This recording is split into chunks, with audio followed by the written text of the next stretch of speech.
গয়াসুরের মুখে বিষ্ণুর মানবত্ব স্থাপন অমর্ত্য ধামে নিত্যধামে।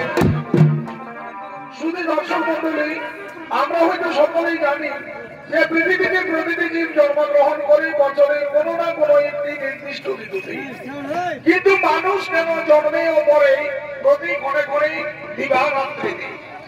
পৃথিবীর প্রতিনিধি মরল তো পৃথিবী থেকে সরল, কিন্তু মানুষের বেলায় কেন হয় 10 দিন ঘাট পালন? কেন বা বেলাবৃক্ষ মূলে দেওয়া হয় জলদান খাদ্যদান? কেন বা বৃদ্ধাত্মার শান্তির জন্য গয়াসুরের নামে গয়াধামে দেওয়া হয় পিণ্ডদান? তারই অপূর্ব দৃষ্টান্ত তুলে নিয়ে আসছি এই আলোক উদ্ভাসিত রঙ্গমঞ্চে চরিত্র নাট্যের মাধ্যমে। আশা করি আমার বৃদ্ধ মনিতা সকলে মর্মে মর্মে বুঝতে পারবেন আমাদের এই শোভালাখানে। তাই দেখুন, এতক্ষণে শুরু করতে চলেছি গয়াসুরের মুখে বিষ্ণুর মানবত্ব স্থাপন অমর্ত্য ধামের পিণ্ডদানের প্রচলন। তাই দেখুন, এতক্ষণে অপূর্বেত্য ত্রিপুরাসুর ব্রহ্মদেবের সমস্যা করার জন্য তুলে তুলেছেন গভীর জঙ্গলের মধ্যে।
আমার প্রাণীর আরাধ্য দেবতা এসেছেন ঠাকুর, লহ ঠাকুর, তবে চরণেই আমার সর্বস্ব প্রণাম।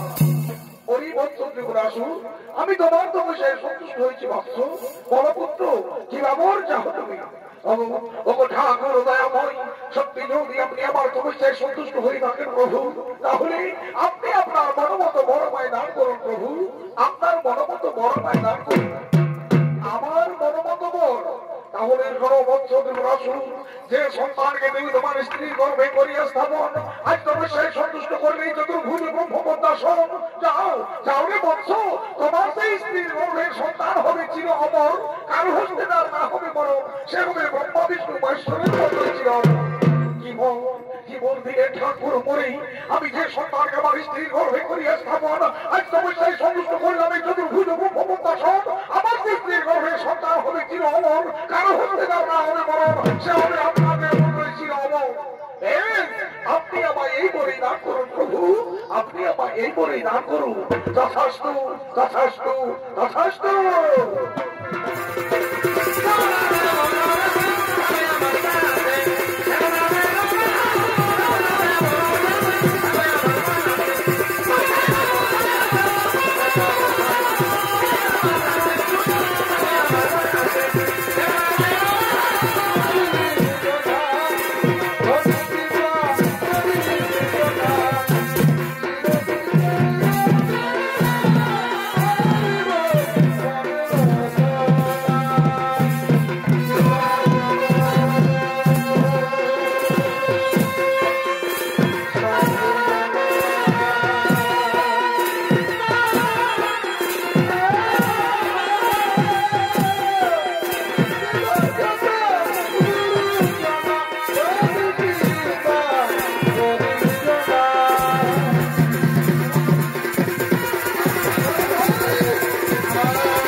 তুমি দেখো নারদ, আমার কি কোনো অসুর দৈত্য অমরত্ব বরবাদ করেছে? হ্যাঁ প্রভু, আপনার বিচক্ষণ একদম সত্য প্রভু, আপনার বিচক্ষণ একদম সত্য। ওই দেখুন প্রভু, অট্টহাস্য করতে করতে গৃহের পথে যাচ্ছে অসুর দৈত্য ত্রিপুরাসুর। ব্রহ্ম পিতা নারে নাকি দিয়েছেন বর, তার স্ত্রীর গর্ভের সন্তান হবে চির অমর। আমি বেঁচে থাকতেই আর কোন অসুর দৈত্য অমরত্ব বরবাদ করুক তা আমি চাই না, তা আমি আর মন্দির হতে দেব না। তাহলে এর কি কোনো বিধান আছে প্রভু? এর কি কোনো বিধান আছে? হ্যাঁ আছে, এর বিধান নিশ্চয় আছে। অসুর দৈত্য ত্রিপুরাসুর তপস্যা করে গৃহে ফিরে যাবে, গৃহে গিয়ে তার স্ত্রীর সাথে সহবাসে মিলন করবে, তবে তো তার স্ত্রীর গর্ভে সন্তান সৃষ্টি হবে। আজ তার আগেই আমি তাকে প্রথমে শেষ করে দেব।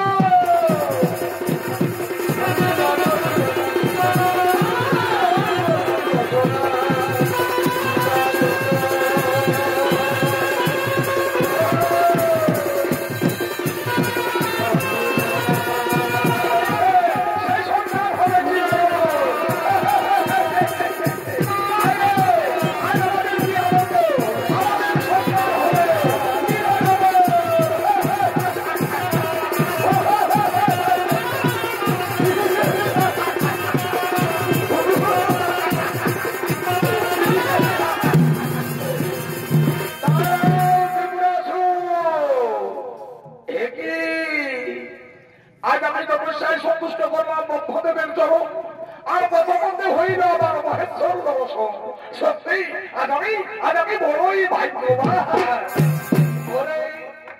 মূর্খ ব্রহ্মদেবের কাছে বরমাত্রী হয়ে অট্টহাস্য করে কাঁপা ত্রিভুবন, কিন্তু আমি বেঁচে থাকতেই তোর মনে বসে মনে না হবে পূর্ণ। ওরে মূর্খ, তুই তপস্যা করে গৃহে ফিরে যাবি, গৃহে গিয়ে তোর স্ত্রীর সাথে সহবাসে মিলন করবি, তোমার তোর স্ত্রীর গর্ভে সন্তান সৃষ্টি হবে। আজ তার আগেই আমি তোকে প্রথম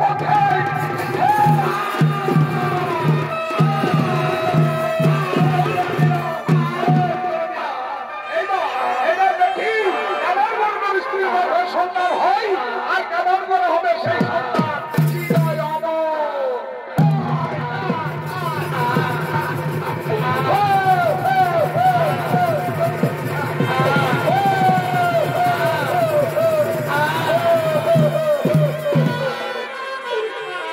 দর্শক মন্ডলী এখানে দেবাদিতে মহাদেব ঘটালেন এক কাণ্ড, আর ওদিকে নিয়মটি ঘটিয়ে রেখেছেন আরেক কাণ্ড। তাই মৃত্যু যন্ত্রণায় ছটফট করতে করতেই অসুন্দর ত্রিপুরাসুর নাম স্ত্রীর নাম ধরে রাখছে প্রভাবতী।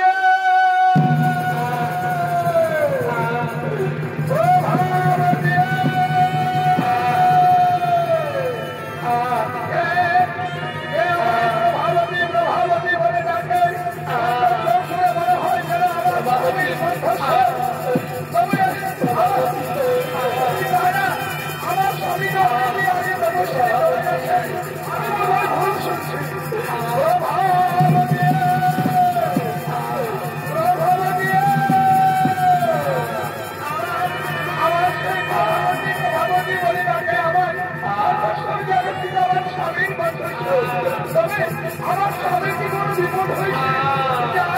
আমি একটু এগিয়ে গিয়ে দেখি। প্রভাবতী ওখানে সারাদিন ওখানে চেনা যায় না।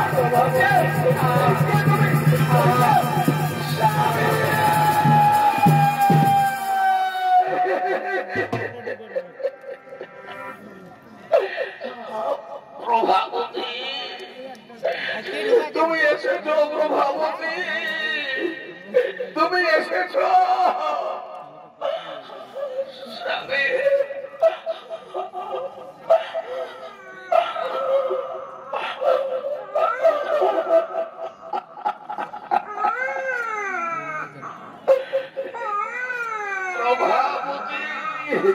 আমি তোমায় বলেছিলাম না প্রভাবতী, যেদিন তপস্যার পরে তোমার আমার হবে মুখ দর্শন, সেই দিন হবে তোমার এই গর্ভের মোচন।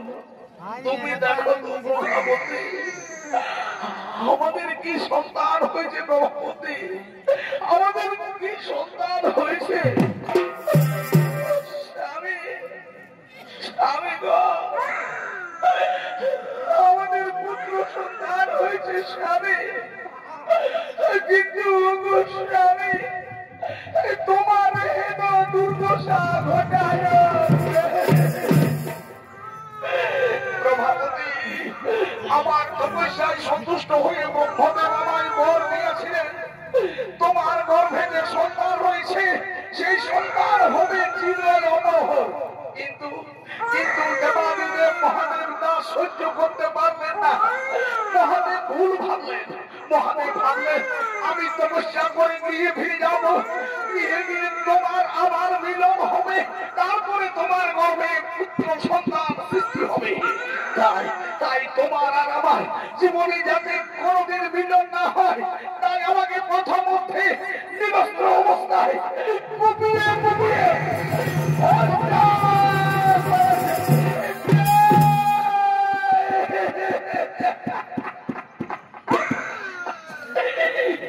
প্রভাবতী আমি মনে হয় আর বেশিক্ষণ বাঁচব না প্রভাবতী, আমার দুটোকে অন্ধকার নেমে আসছে। তুমি এসো প্রভাবতী, আমার গা ছুঁয়ে প্রতিজ্ঞা করে বলো প্রভাবতী, এই সন্তানকে একটু একটু করে মানুষ করবে, একে মানুষের মতন মানুষ করে আমার সিংহাসনে বসাবে। একে বলবে এজন্য তার পিতৃ হত্যার প্রতিশোধ নেই প্রভাবতী, এজন্য তার পিতৃ হত্যার প্রতিশোধ নেই প্রভাবতী। এ সন্তান কোন সাধারণ সন্তান নয়, এ সন্তান হলো আমার তপস্যার রত্ন। এই সন্তান হবে যুগে যুগে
আপনি এসেছেন আমার সাথে যুদ্ধ করতে, বেশ তাহলে সম্মুখ সমরে প্রমাণ হয়ে যান কার শক্তি কত বেশি।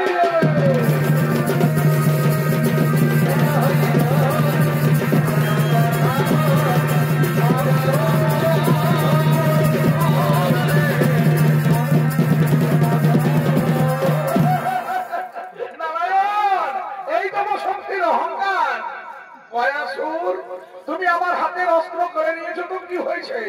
আমি তো তোমার কাছে যুদ্ধে পরাস্ত হয়নি। এসো আমি তোমায় মল্ল যুদ্ধে আহ্বান করি।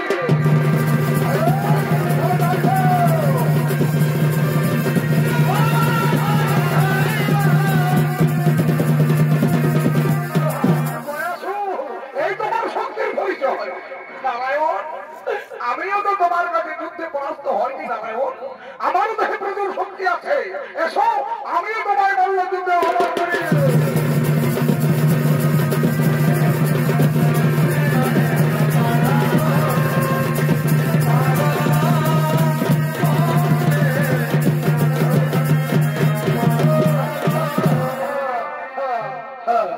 শোনো শোনো মায়াসুর, বৃথা যুদ্ধ করে কোনো লাভ নেই।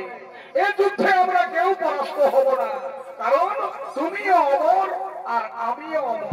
তাই শোনো মায়াসুর, আজ যুদ্ধের পরিবর্তে সন্ধি করা যাক। বলো মায়াসুর, আজ তুমি যুদ্ধের পরিবর্তে আমার কাছে যা চাইবে আজ আমি তোমাকে তাই দেবো। বলো বলো মায়াসুর, তুমি যুদ্ধের পরিবর্তে স্বর্গ নেবে, তুমি যুদ্ধের পরিবর্তে কৈলাস নেবে, না যুদ্ধের পরিবর্তে আমার বৈকুণ্ঠ নেবে? আমি স্বর্গ নেব ঠাকুর, আমি স্বর্গ নেব। আমি স্বর্গে মহাসুখে বসবাস করবো, স্বর্গের সতী রানী হবে আমার শয্যা। স্বর্গ নয়, আমি বরং স্বর্গ থেকে কৈলাসে চলে যাবো। আমি কৈলাসে অনেক বেশি সুখে থাকবো, কৈলাসের দুর্গা হবে আমার প্রেমের সঙ্গে। কৈলাসে কোনো ভূত প্রেতের তাণ্ডব, আমি কৈলাসে থাকবো না। আমি কৈলাস থেকে বৈকুণ্ঠে চলে যাবো, আমি বৈকুণ্ঠে অনেক বেশি সুখে থাকবো। বৈকুণ্ঠের রক্ষী হবে আমার অন্তরের অন্তরা। তুমি শান্ত হয়ে বলো, তুমি কোনটা নেবে? তুমি স্বর্গ নেবে, তুমি কৈলাস নেবে, না তুমি বৈকুণ্ঠ নেবে? আমি স্বর্গ নেব ঠাকুর, আমি স্বর্গ নেব। আমি স্বর্গে মহাসুখে বসবাস করবো, স্বর্গের সতী রানী হবে আমার শয্যা সঙ্গে। স্বর্গ নয়, আমি বরং স্বর্গ থেকে কৈলাসে চলে যাবো। আমি কৈলাসে অনেক বেশি সুখে থাকবো, আমার কৈলাস চাই। কৈলাস নয়, আমি বরং কৈলাস থেকে বৈকুণ্ঠে চলে যাবো। আমি বৈকুণ্ঠে অনেক বেশি সুখে থাকবে। শুধু যাই তোমার দুটি রাঙা চরণ, যেন আমার বুকের উপর থাকে চিরদিন চিরকাল। বেশ, আমি তোমায় কথা দিলাম মায়াসুর, তোমার বুকের উপর আমার দুটি রাঙা চরণ থাকবে চিরদিন চিরকাল। কিন্তু তুমি আমায় কথা দাও, তুমি কোনোদিন আর উঠে দাঁড়াইতে না পারবে। বললে ঠাকুর, আমি আর কোনোদিন উঠে দাঁড়াইতে না পারিব। আর বেশ, তাহলে আজ আমিও কথা দিলাম, যদি আমি প্রতিদিন পাই পিণ্ড, যদি আমার বুকের উপর প্রতিদিন পড়ে পিণ্ড, তাহলে আমি কোনোদিন উঠে না দাঁড়াইব। আর আমি যদি একদিন না পাই পিণ্ড, তাহলে আমি সেই দিন উঠে দাঁড়াবো। আমি সাজানো পৃথিবী আমি দেবো।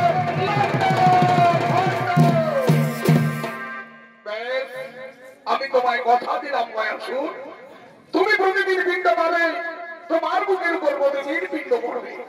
বেশ, তাহলে এই দেখো ঠাকুর, আজ আমার দেওয়া কথা মতো আমি এই পৃথিবীর উপর করিলাম চিরস্বয়ং। আর আমার দেওয়া কথা মতো তোমার বুকের উপর রাখলাম আমার এই কি করবেন প্রভু? এ আপনি কোন প্রতিজ্ঞায় আবদ্ধবদ্ধ হলেন? কৈলাসুরকে নিয়ে যাবে প্রতিদিন পিণ্ড, আপনি কোথায় পাবেন এত সমস্যা? তুমি শান্ত হও। হে দেবাদিদেব মহাদেব, তুমিও শান্ত হও। হে ব্রহ্মদেব, আজ থেকে তুমি মানুষের সৃষ্টি করবে, আর কোন নির্দিষ্ট ঋতুতে নয়। আজ থেকে তুমি মানুষ সৃষ্টি করবে প্রতি ক্ষণে ক্ষণে, তুমি আর রাত্রিতে লক্ষ লক্ষ হাজার। আর আমি নিলাম সেই লক্ষ লক্ষ হাজার হাজার মানুষের পালনের ভার। আর মহেশ্বর, তুমি প্রতিক্ষণে করে যাবে সেই লক্ষ লক্ষ হাজার হাজার মানুষের সংখ্যা।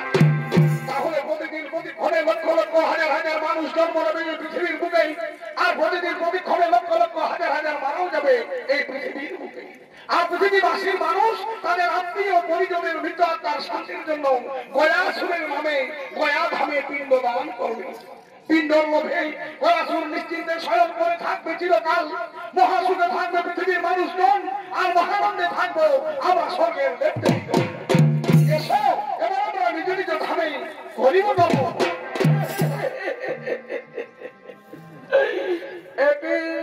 একই বেনালি, তোমার কিসের হাহাকার, তোমার কিসের লাগি দ্বন্দ্ব? তুমি না করতে এসেছ নারায়ণ দর্শন। ঠাকুর শঙ্খ চক্র গদা পদ্মধারী নারায়ণ, আজ আপনার পাদপদ্ম আমার স্বামী বুকে ধারণ করে চিরজীবনের মতো সাহিত্য হলো। কিন্তু আমি যে একজন নারী, আমি পূর্ণ যৌবনাবতী, আমি কেমন করে কাটাবো আমার বাকিটা জীবন? কে নেবে আমার ভরণ পোষণ? শোনো শোনো বেনালি, আজ থেকে তুমি পৃথিবীতে জন্ম নেবে বেনা বৃক্ষ রূপে। আজ থেকে তুমি পৃথিবীতে জন্ম নেবে বেনা বৃক্ষ রূপে। তোমার স্বামীর বুকে পৃথিবীবাসীর মানুষ পিণ্ডদানের 8 দিবস পূর্ব হতে তোমার মূলে জল দেবে, তোমাকে খাদ্য দেবে, তোমাকে দেবী রূপে মান্য করবে। তুমি মহাসুখে থাকবে বেনালি, তুমি পৃথিবীতে মহাসুখে থাকবে। বেশ, তবে তাই হোক প্রভু। আজ তবু আজ্ঞা আমি নত মস্তকে স্বীকার করে নিলাম। চলো চলো বেনালি, এবার আমি তোমায় পৃথিবীতে প্রতিষ্ঠা করে আসি। বেনালি, এবার আমি তোমায় পৃথিবীতে প্রতিষ্ঠা করে আসি।